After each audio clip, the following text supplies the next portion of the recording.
Planning पे department अभी चल रहा है, जिसमें कि कमी भी आपकी कोई तरी महसूस वहाँ पर नहीं होती, क्योंकि जो पॉलिसीज़ और जो प्लानिंग्स आप वहाँ पर करके गए हैं वो ही आगे चल रही हैं।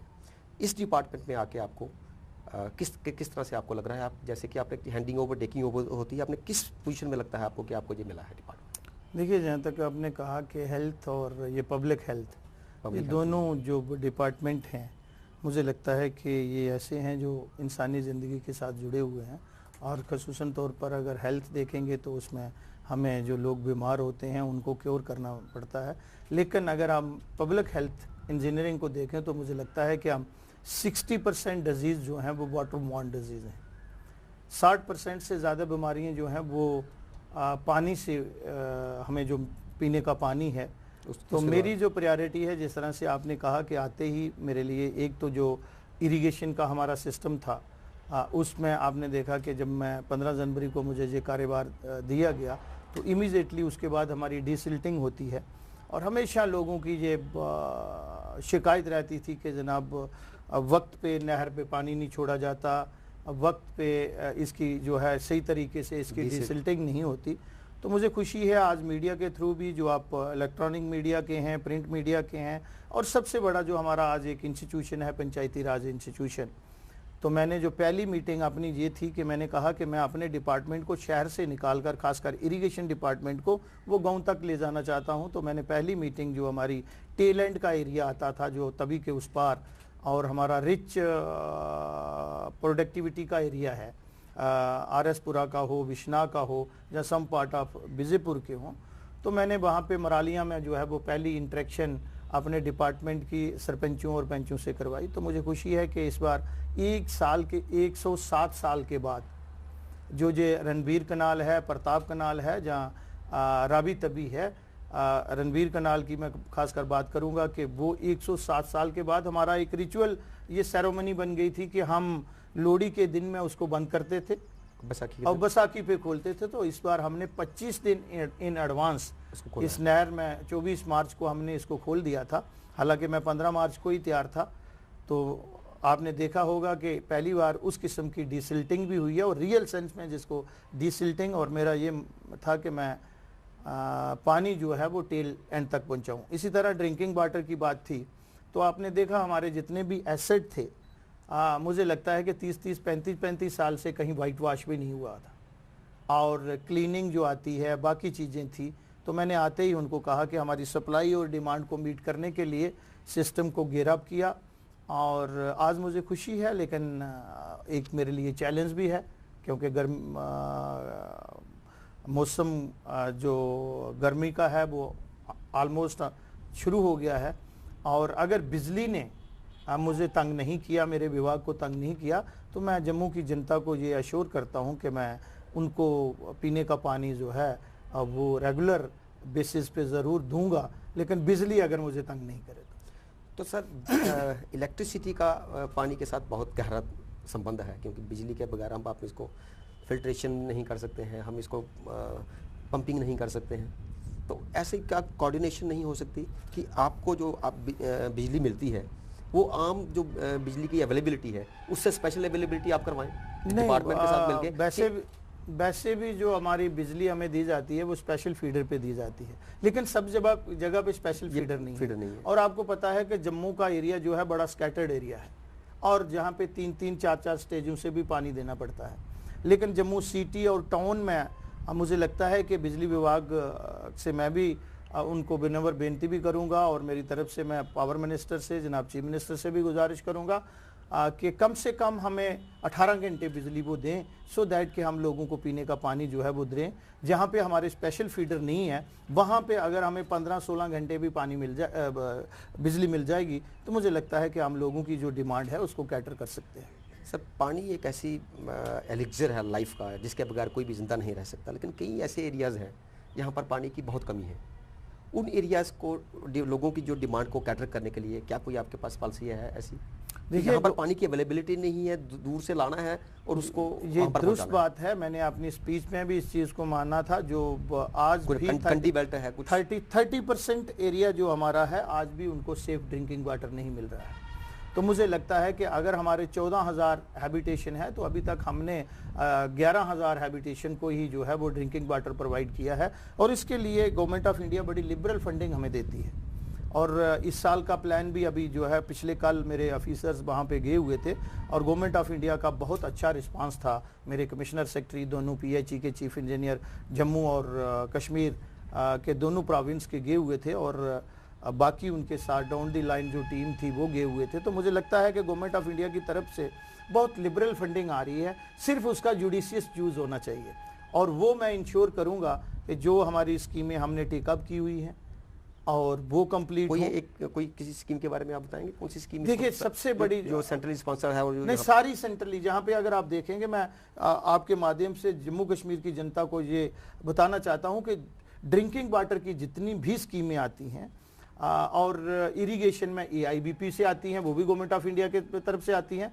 तो यहाँ पे NRDWP, National Rural Drinking Water Programme के थ्रू हमें फंडिंग होती है, और कम से कम 450-500 करोड़ रुपया जो है हर साल गवर्नमेंट ऑफ इंडिया की तरफ से आता है। उस तरीके से फिर क्वालिटी को इम्प्रूव करने के लिए, सस्टेनेबिलिटी के लिए, जो ऑलरेडी हमारे सोर्स हैं और पानी डिप्लीट हो रहा है, वाटर टेबल नीचे जा रहा है, उसको सस्टेन करने के लिए, कंजर्वेशन और प्रिजर्वेशन के लिए भी गवर्नमेंट ऑफ इंडिया जो है बहुत खुली फंडिंग हमें करती है। मुझे लगता है कि उसकी तरफ मेरा जो मेन फोकस होगा, एक तो जो अनकवर्ड एरिया हैं उनको कवरेज में लाना, दूसरा मेरा सस्टेनेबिलिटी का होगा, क्योंकि वाटर टेबल अगर आप देखेंगे कि आज महाराष्ट्र में हम क्या पोजीशन है, गुजरात में क्या पोजीशन है, और राजस्थान को तो टोटल ड्राई डिक्लेयर कर दिया है, वहाँ पे ज़मीन के नीचे पानी है ही नहीं है। और सम पार्ट ऑफ पंजाब, बोर, फाजिलका और उस एरिया का जो हरियाणा का एरिया, तो अभी हमें खुशी की बात ये है, मैं आपसे शेयर करूँगा कि हमारा वाटर टेबल जो है वो बैलेंस पे है। लेकिन जिस तरह से यहाँ पे आप देख रहे हैं एक्सेवेशन हो रही है, नालों में जो है वो मटेरियल निकाला जा रहा है, और जो हमारे रूल्स और रेगुलेशन हैं उनकी वायलेशन की जा रही है, तो इन चीज़ों को प्रिजर्व करना है। पानी जो हमारा रेन हार्वेस्ट वाटर है, उसके लिए मैं चाहता हूँ कि छोटे छोटे चेक डैम बने। एक तो हमारा इरिगेशन सेक्टर उससे प्रमोट होगा, और दूसरा जो है हमारा वाटर टेबल जो है वो भी स्टेबल होगा। सर, मोस्टली देखा जाता है कि जब रेनी सीजन होता है तो बहुत ज़ोर से फ्लड्स आते हैं और पानी जो है निकल जाता है। वो इतना पानी 1 घंटे में होता है कि जो जिस 1 महीने की हमारी रिक्वायरमेंट पूरी हो सकती है। चेक डैम जैसे अभी आपने बोला, कुछ ऐसे एरिया जिसमें एक चेक डैम जो 2 लाख या 3 लाख रुपए का जो बना के, या 5 लाख रुपए तक की उसकी कंस्ट्रक्शन कास्ट से हम ट्रिलियंस ऑफ गैलन पानी को स्टोर कर सकते हैं। तो जिससे कि जो वाटर टेबल है वो भी रादर जो आप बोल रहे हैं कि मेंटेन है, वो भी उसका टेबल इंक्रीज होगा। क्या इस दिशा में काम करने के लिए कुछ मैंने ऐसे एरियाज में, आते ही जब अपने डिपार्टमेंट को संभाला था तो मैंने इसको अपना फोकस एरिया जो है, थ्रस्ट एरिया माना था, और आज पूरी दुनिया का कंसर्न है ये कि अगर कहीं त्राई होगी और अकाल पड़ेगा और यहाँ दुनिया में मारो मारी होगी तो वो पानी के लिए होगी। तो मुझे लगता है कि हमें 50 साल की आगे प्लान करना चाहिए।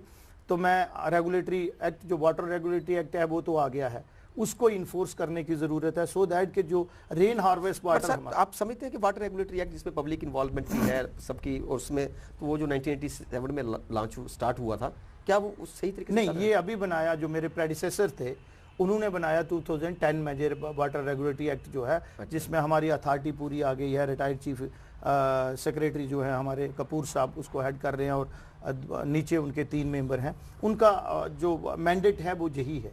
तो मुझे लगता है कि एक तो प्लान बेस से सारी चीज़ें होंगी। तो रेन हार्वेस्ट वाटर जो है, मैंने अपने डिवीज़न, जितने भी मेरे डिवीज़न इरिगेशन और फ्लड कंट्रोल के हैं, उनको कह दिया कि हर डिवीज़न में मुझे इस साल वो 10-10 चेक डैम का जो है प्रोजेक्ट बना के देंगे, और पैसे जो है मैं वाटर कंजर्वेशन में जो है वो गवर्नमेंट ऑफ इंडिया की तरफ से लेके आऊँगा। सर, जम्मू के लोग जो अभी, जैसे ट्रेन अभी कटरा में जा रही है, लोगों को भी काफ़ी चिंता सता रही है कि बिजनेस जो है वो काफ़ी कम हो जाएगा। लेकिन एक प्रोजेक्ट है जो अपना लेक का, तो ये इसका क्या ब्यूटिफिकेशन और इसकी कब तक हम उम्मीद रखें कि ये स्टार्ट होगा? मुझे लगता है कि इस समय तो वो टाइमली प्रोजेक्ट का जो टाइम बाउंड मैनर में हमने कहा था, बार चार्ट जो दिया हुआ है वो उसके मुताबिक चल रहे हैं। आपने देखा होगा कि जो एक उनका पार्क का कंपोनेंट था वो टूरिज्म वाले कर रहे हैं, और बाकी जितना बराज है वो हमारे लोग कर रहे हैं। तो कभी कभी इस बार ऐसी बेमौसमी बरसात भी हो गई, और 2-3 बार वहाँ पे हमने जो प्रोटेक्शन के लिए काम के लिए जो बंद बनाया हुआ था वो बह गया और उसको दोबारा हमने रिस्टोर किया है। लेकिन फिर भी हम जो हैं, और फिर थोड़ा सा हमें हैम्पर कर रहा है जो वहाँ पे ब्रिज बन रहा है, क्योंकि वन वे ट्रैफिक है। जिस साइड हमारे पेयर्स बनने हैं, लास्ट वाले पेयर टू बर्ड जो हमारा वेयर हाउस है, तो वो थोड़ा सा हमारा काम थोड़ा सा वहाँ पे स्लो है। लेकिन मुझे ये जानकारी दी गई है कि हम उसको कूप अप कर लेंगे। दूसरी बात आपने कही कि ये जो हमारी झील है, ये अट्रैक्ट करने के लिए, और फिर कटरा को आपने बीच में कोड किया है। मैं आपको अभी सीधा कटरा लेके चलूँगा, क्योंकि जब यहाँ से ट्रेन कटरा चली जाती है तो मुझे लगता है कि एट ए टाइम कटरा में 1 लाख आदमी हुआ करेगा, और वहाँ पे सप्लाई और डिमांड को हम किस तरह से करेंगे। तो टास्क फोर्स में, स्पेशल टास्क फोर्स में फंडिंग के तहत एक धनसर हमारा प्रोजेक्ट है, धनसर, और धनसर में मैं कल जा रहा हूँ वहाँ पे स्पॉट विजिट के लिए। वो 39 करोड़ का है, और मैं चाहता हूँ कि उसको टाइम बाउंड मैनर में कटरा को जो है 16 लाख मिलियन गैलन पानी जो है वो हम ऐड करेंगे। और जो हम जज्जर से उठा रहे हैं, जहाँ बाणगंगा से उठाते हैं, तो ये सारे चीज़ें देखने के काबिल भी हैं। और मेरा फोकस भी इन एरिया पे है कि हमारी सप्लाई और डिमांड क्या होगी, कहाँ पे हमें क्या करना है। जम्मू की अगर आप इस समय देखेंगे तो सप्लाई और डिमांड में थोड़ा सा वेरिएशन है, थोड़ा ज़्यादा डिमांड ज़्यादा है और सप्लाई हमारे पास है। लेकिन अगर हम बिजली यूज़ करें तो उसका जुडिशियल यूज हो। लेकिन उसके साथ साथ आपको पता है कि एक चनाब का प्रोजेक्ट था, आते ही मैंने उसको एक्सपीडाइट किया है और ईरा के लोगों को ये प्रोजेक्ट दिया गया है। तो वो 771 करोड़ का प्रोजेक्ट है। 200 क्यूसेक, पहले 100 क्यूसेक के लिए जो है 771 करोड़ रुपए का है। 200 क्यूसेक पानी हमने चनाब से उठाना है, और डुम्मी मालपुर के पास गुड़ा पत्तन में फिर उनके लिए फिल्ट्रेशन प्लांट बनेगा। वहाँ से पानी जो है बाई ग्रेविटी मुट्ठी तक आएगा, मुट्ठी रूपनगर तक, लोअर तक। वहाँ पे कलेक्शन टैंक बनेंगे, वहाँ पे पंपिंग स्टेशन बनेंगे, और वहाँ से 100 क्यूसेक पानी जो है वो गांधीनगर की तरफ नदी के उस पार जाएगा, बराज से उसको क्रॉस किया जाएगा, और फिर उसका कलेक्शन टैंक जो है वो आपने देखा होगा कि हमारा एशिया के सामने एक ओवरहेड टैंक है हमारे, वहाँ पे बनेगा, और उससे जो पार का एरिया है वो कैटर होगा, और 100 क्यूसेक जो बचेगा वो यहाँ का होगा। तो हमने 2040 तक हमारी ये है, और 2016 तक ये अगर स्कीम थ्रू हो जाती है तो हमें इसको कंप्लीट करना है। सर, अभी जैसे जम्मू म्यूनसिपल कॉर्पोरेशन में भी आप देखिए कोई गार्बेज ट्रीटमेंट प्लांट नहीं है। पूरे जम्मू के जितने भी नाले हैं वो टूवर्ड्स तवी में हैं। जब ये लेक बनती है तो उसका क्या स्टेटस रहेगा? उस वक्त तवी का पानी तो स्टैग्नेंट रहेगा, लेक का अभी तो पानी मूविंग में है, और मूविंग पानी में पोल्यूशन जो है वो नहीं होता। लेकिन अगर हम उस दिशा में कोई काम नहीं करते तो ये लेक का प्रोजेक्ट कैसे? मुझे लगता है कि ये कंपोनेंट हम उस समय मिस कर गए थे जब हमने ये कंसीव किया था प्रोजेक्ट। और जो ही मैं आया तो मैं स्पॉट विजिट पे गया था, तो मैंने अपने चीफ इंजीनियर को पूछा कि ये जितना भी सीवरेज का पानी है 19 नाले और वहां तक अगर आप देखें तो ऑलमोस्ट पूरे शहर का पानी जो है, ये कासम नगर वाला, दूसरा, तीसरा जितना भी है वो सारा उसी में जाता है। और आज आपको पता है पॉलीथीन यूज करते हैं, बाकी जो गार्बेज है वो सारा मटेरियल उस पर डंप होगा और फाउल स्मेल आएगी। बिल्कुल। तो मैंने कहा कि इसके लिए ट्रीटमेंट प्लांट तो नहीं लग सकता, लेकिन अब मैं एक प्रोजेक्ट बनाने जा रहा हूँ कि हम जो हमारा राइट बैंक है, अगर आप देखेंगे, और इधर से अगर हम लेफ्ट बैंक की बात करें तो उसको लेके और सीधा हम निकी तभी में बराज को जो है उसके साथ साथ क्रॉस करके उसको अंडरग्राउंड बना के उस तरीके से पहले हमने उसको, वो हमारा लेफ्ट आउट पार्ट है। तो अब मुझे लगता है कि रोज सफाई तो होगी नहीं और पूरा गार्बेज आएगा वहां, गार्बेज आएगा और सिंक करेगा वहां करेगा, क्योंकि पानी तो रुका होगा, पानी रुक जाएगा। तो उस पे मैंने हमारे लोग जो हैं वो काम कर रहे हैं। तो अगर उस प्रोजेक्ट को हम अगर स्टार्ट करते हैं तो इस पे तो काफी समय लग जाएगा। नहीं, उसके लिए पैसा भी चाहिए। अभी तो मैंने ये आइडिया मुझे ऑन स्पॉट जाने के बाद आया और मैंने देखा, मैंने कहा ये प्रोविजन होगा। जब उनको मैंने देखा तो मैंने ड्राइंग उसकी देखी जो अकार्ड हुई है, तो मैंने उसको पूछा कि ये आप लोगों ने जितना भी सीवरेज का पानी इसमें आएगा इसके लिए आपने क्या प्रोविजन रखा है। तो वो अभी आइडिया हमारा आया है और मैंने अपने डिपार्टमेंट को बोल दिया कि एक प्रोजेक्ट बनाइएगा, तो गवर्नमेंट ऑफ इंडिया से या स्टेट से उसकी फंडिंग लेंगे, सो दैट अब चलाना तो है उसको। सर, हेल्थ डिपार्टमेंट को आपने जब आप आए, आपने कुछ इनोवेशन से, अपनी क्रिएटिविटी से, विजन से उसको नंबर 1 पे लाया, जिसमें एक चीज़ थी प्रोफेशनल ऑडिटिंग, जिसने बहुत एक कैटलिस्ट का काम किया है।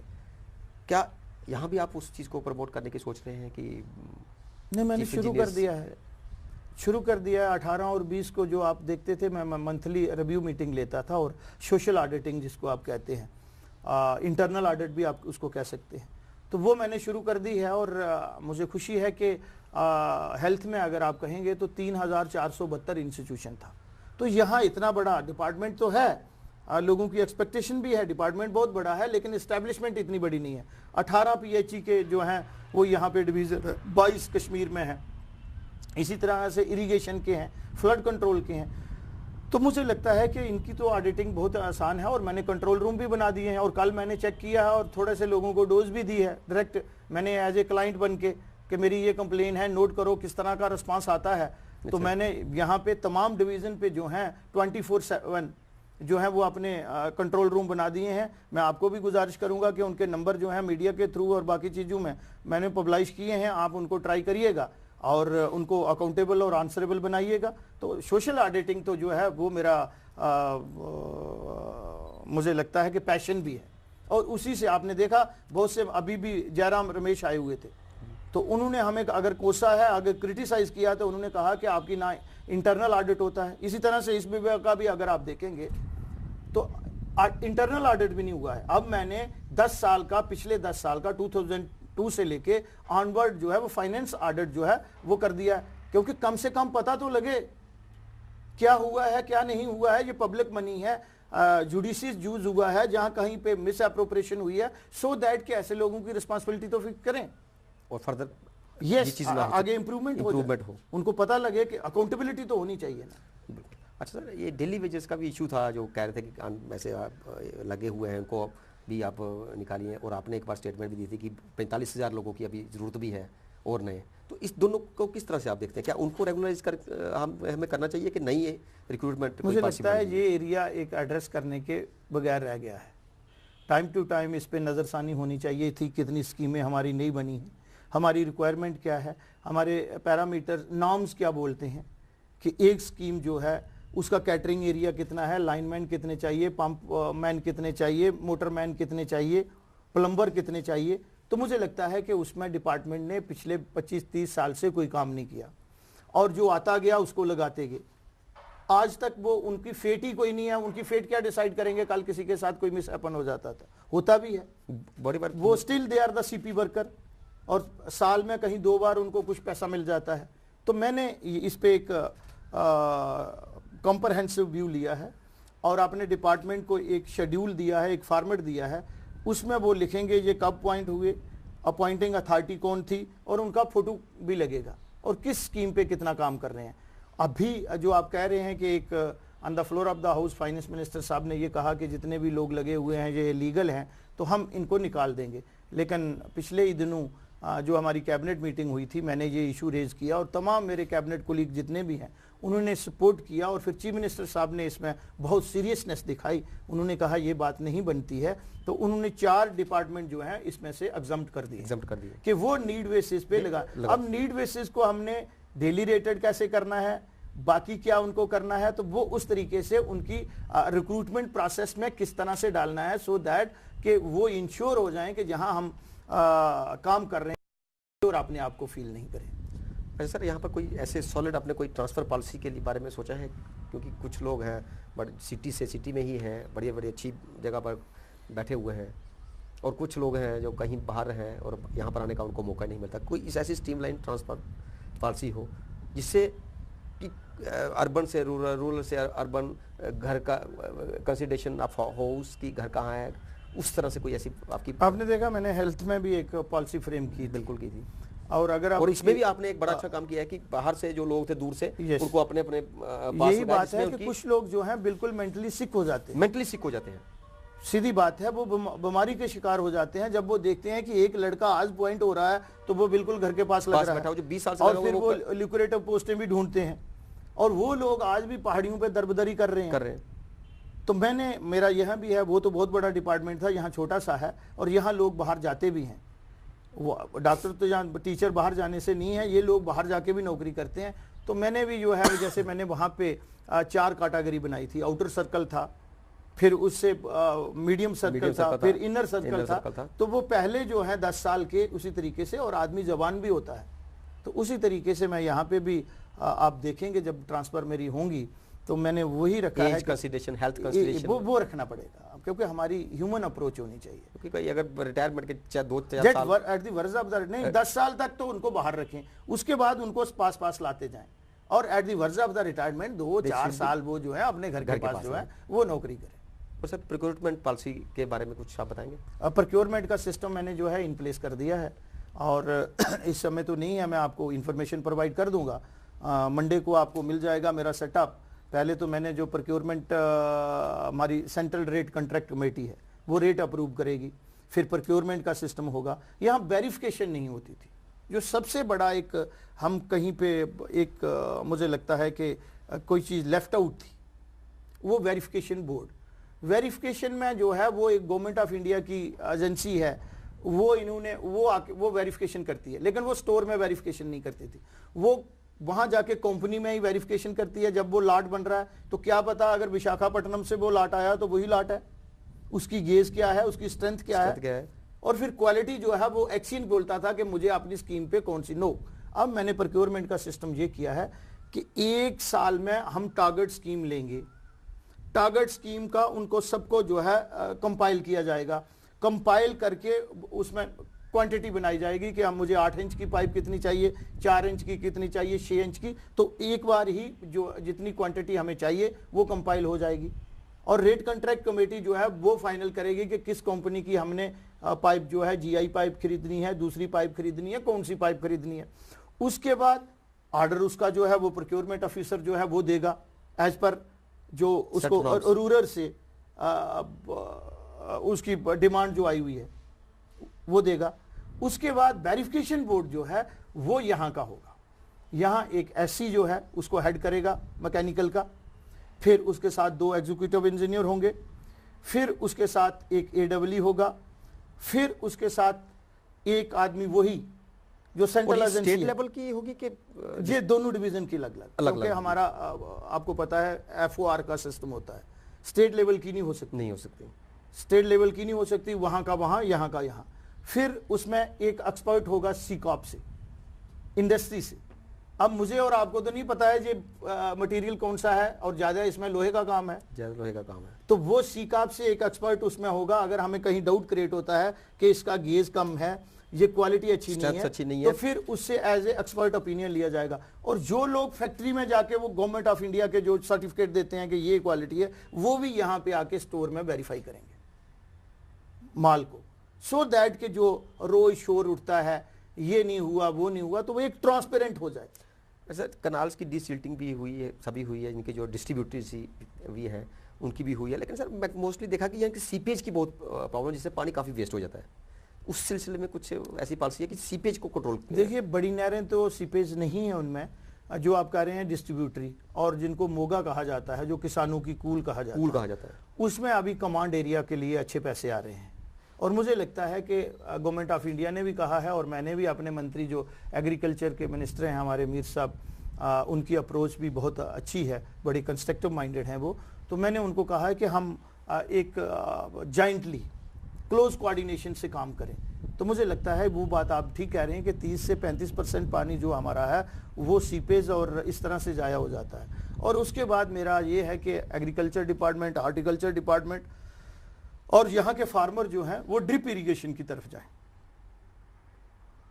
तो अगर ड्रिप इरिगेशन होगा तो जुडिशियस यूज होगा, और उसी तरीके से पीने के पानी का जो है मैं लार्ज स्केल पे जो है वो यहाँ पे एक चाहता हूँ कि मास अवेयरनेस जो है स्टार्ट की जाए। जो मेरा CCDU जिसकी बहुत शोर पड़ा था, जिसका मैंडेट ही यही था।